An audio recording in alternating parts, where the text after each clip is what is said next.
Welcome students. आज के problem के मुताबिक हमने ये बात प्रूव करनी है कि अगर एक इक्विलेटरल ट्राइंगल होगी तो फिर उसके इन सेंटर, सर्कम सेंटर, सेंट्रॉयड और आर्थो सेंटर जो है वो कोइंसिडेंट होंगे, यानी वो एक ही कॉमन पॉइंट होगा जिसको हम एट द सेम टाइम जो है वो इन चारों जो हमारे पास डेफिनेशंस आ रही हैं, ये चारों जो हमारे पास ये टर्म्स हैं, इनसे हम इसे रिप्रेजेंट करेंगे। अब देखिए, मैं इस रिज़ल्ट को इस तरह से प्रूव करता हूँ कि मैं फ़र्ज़ करता हूँ कि मेरे पास एक ट्राइंगल है जो कि अभी इक्विलेटरल ट्राइंगल प्रूव नहीं हुई, ठीक। यानी इसे हमने प्रूव करना होगा कि ये एक इक्विलेटरल ट्राइंगल है। और इक्विलेटरल ट्राइंगल की क्या डेफिनेशन होती है जी? कि ऐसी ट्राइंगल जिसकी ऑल साइड्स क्या हों जी, इक्वल हों।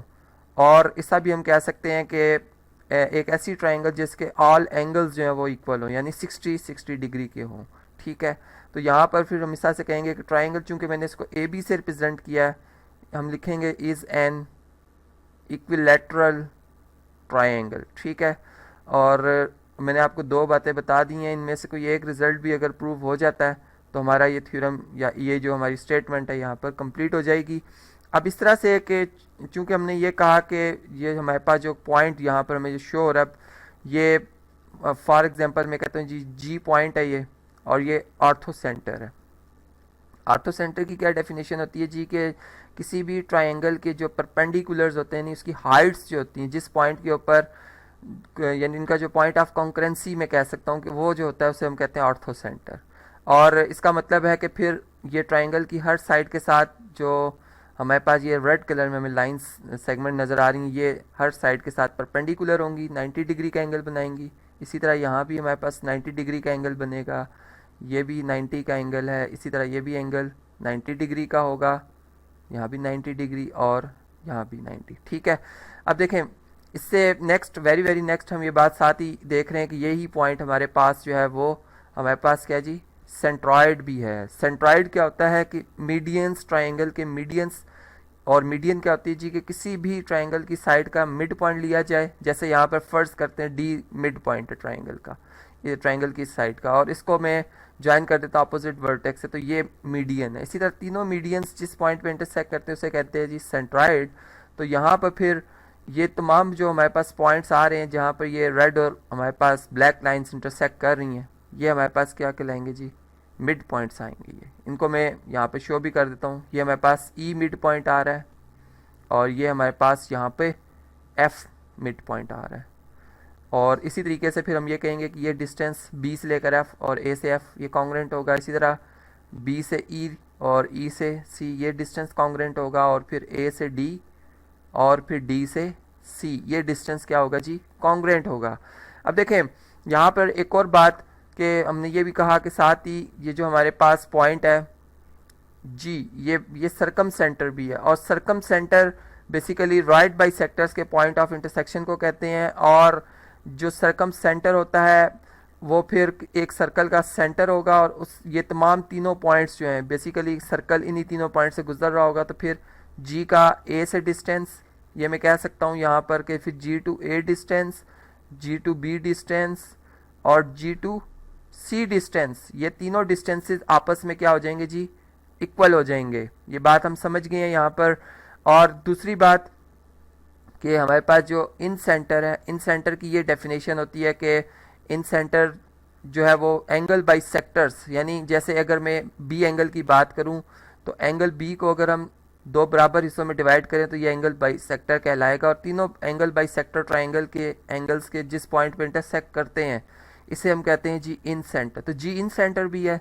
फिर हम ये कहेंगे कि जो एंगल हमारे पास यहाँ पे बन रहा है, इसको मैं ग्रीन कलर में रिप्रेजेंट कर रहा हूँ, ये एंगल और ये एंगल आपस में क्या होंगे जी? इक्वल होंगे, ठीक है। जो जो सेम एंगल्स हैं उनको मैं सेम कलर से रिप्रेजेंट कर रहा हूँ। इसी तरह ये एंगल जो है हमारे पास सी वर्टेक्स पे, इसके टू इक्वल हाफ्स बन गए हैं, ये मैंने सेम कलर से रिप्रेजेंट किया। इसी तरह यहाँ पर अगर मैं चलें इसको रेड कलर से रिप्रेजेंट कर लूँ ए एंगल को, तो ये ए एंगल का एक हाफ है और ये उसका सेकेंड हाफ है, ठीक होगी बात।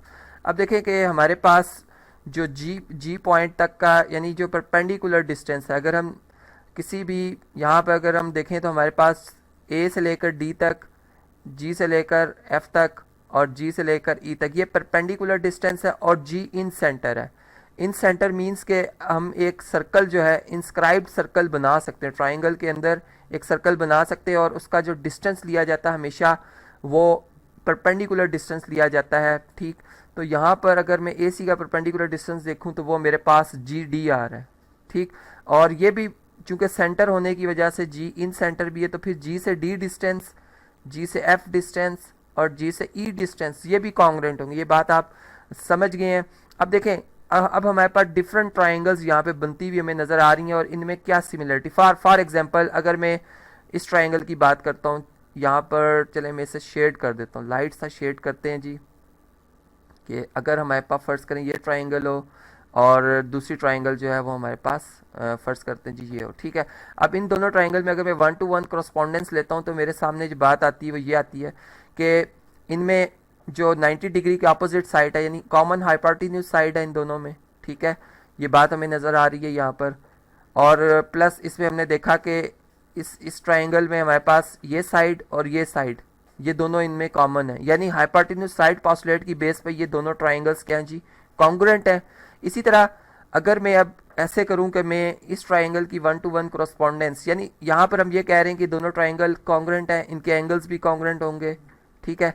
अब अगर मैं इसी ट्राइंगल की 1 to 1 करस्पॉन्डेंस इस ट्राइंगल के साथ, जिसको चले अब मैं यहाँ पर लाइट सा येलो कलर कर देता हूँ, इससे अगर मैं इसकी 1 to 1 करस्पॉन्डेंस लूँ तो यहाँ पे मैं यही बात देख रहा हूँ कि हमारे पास इन दोनों ट्राइंगल्स में जो जी से सी डिस्टेंस है और जी से बी डिस्टेंस ये कॉन्ग्रुएंट है, यानी हाइपोटेन्यूज दोनों ट्राइंगल्स के चूंकि 90 डिग्री के अपोजिट साइड्स हैं, हाइपोटेन्यूज कॉमन है और कॉन्ग्रुएंट है, यानी यहाँ पर हम ये कहेंगे कि कॉन्ग्रुएंट है और प्लस इनमें ये साइड जी कॉमन है। तो यहाँ पर भी हाइपोटेन्यूज साइड पोस्टुलेट पे ये दोनों ट्राइंगल्स भी कॉन्ग्रुएंट हो रही हैं। इसका मतलब ये ट्राइंगल, यहाँ पे चले मैं इसको कलर करता हूँ जी, ये ट्राइंगल ये ट्राइंगल ये ट्राइंगल ये आपस में कॉन्ग्रुएंट है। सिमिलरली ये ट्राइंगल इसके साथ भी कॉन्ग्रुएंट है, ये इसके साथ कॉन्ग्रुएंट है, ये यानी ये ऑल ट्राइंगल्स जो हैं वो आपस में क्या हैं जी, कॉन्ग्रुएंट ट्राइंगल्स हैं। तो फिर हम ये कह सकते हैं कि अगर ये एंगल 1 है तो ये एंगल 2 है, तो एंगल 1 2 के बराबर होगा और 2 और 1 तो ऑलरेडी, यानी सॉरी यहाँ पर अगर मैं इसको 3 कह रहा हूँ तो 1 और 3 तो ऑलरेडी इक्वल है, इसका मतलब 3 और 2 भी इक्वल हैं। और यहाँ पे अगर ये 4 एंगल बन रहा है तो फिर हम ये कह सकते हैं कि एंगल 1 और 3 का जो सम बनेगा यहाँ पर, जो कि एंगल 1 प्लस एंगल 3 में कह सकता हूँ, ये इक्वल होगा एंगल 2 प्लस एंगल 4 के। और इसी तरीके से फिर हम यहाँ तक भी ये बात कर सकते हैं कि हमारे पास फिर जो एंगल 5 और 6 है चूँकि आपस में भी इक्वल है और इन 5 4 के इक्वल होगा, 5 2 के भी इक्वल होगा, 6 इसी तरह से। तो ये फिर हमारे पास ये भी स्टेटमेंट फिर से आ सकती है कि एंगल 5 और एंगल 6 का सम भी आपस में क्या होगा, ये इक्वल होगा। इसका मतलब है कि तीनों एंगल्स, यानी अगर मैं इसको समराइज करूं तो मैं इस तरह से कह सकता हूं कि एंगल ए की मेजरमेंट, एंगल बी की मेजरमेंट और एंगल सी की मेजरमेंट ये तीनों ही आपस में इक्वल है। इसका मतलब ये हुआ कि हमारे पास जो ट्राइंगल इस वक्त हमें ए बी सी नज़र आ रही है, ये एक इक्विलैटरल ट्राइंगल है जिसके ऑल एंगल्स जो हैं वो क्या हैं जी, इक्वल हैं। और लाजमी बात है कि फिर इसकी ऑल जो साइड्स हैं वो भी क्या होंगी, इक्वल होंगी। तो इस तरह से हमने समझा कि एक इक्विलैटरल ट्राइंगल का जो सरकम सेंटर होता है, इन सेंटर होता है, सेंट्रॉइड और ऑर्थो सेंटर जो होता है वो कोइंसाइड करता है।